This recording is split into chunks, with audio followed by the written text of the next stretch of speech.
uGordhan unike ingxelo ngobume beenkampani zikarhulumente. Uthi ezi nkampani zisasivuselela emva kwezehlo zorhwaphilizo zangaphambili.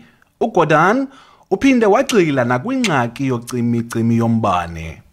We now know that we have to, as a population and as the economy, settle for load shedding of a significant order until the end of the year at least. However, nonetheless, determined efforts are being made by government to ensure that the recovery of the generation capacity of Eskom must be complemented by the introduction of new capacity to end load shedding. Umphathiswa uthi inkampani yakwa SAA yona iye yahlangulwa emva kokusebenzisana nenkampani yabucala.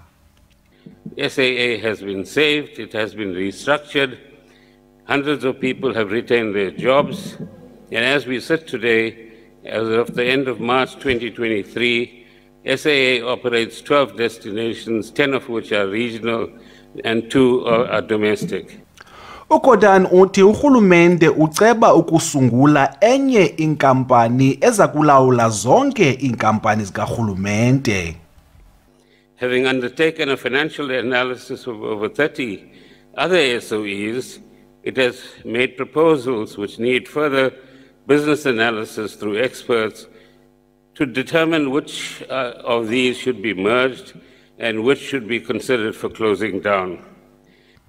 Kodwa amanye amaqela aphikisayo amgxibhile kakhulu umphathiswa. Through their gross mismanagement and lack of foresight, the DPE has turned these institutions into mere shells of their former selves. More, it has facilitated corruption.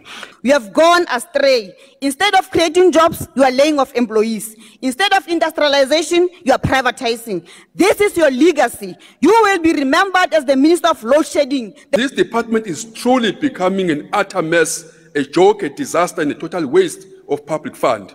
With Eskom, it's even worse. As we speak, Honorable Chair, our country is dark. Businesses are closing down and people are losing their jobs.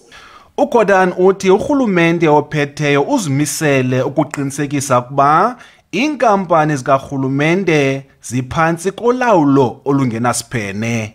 Kwiindaba ze-SABC, Ndingubulelani Philip, ndiseParlamente.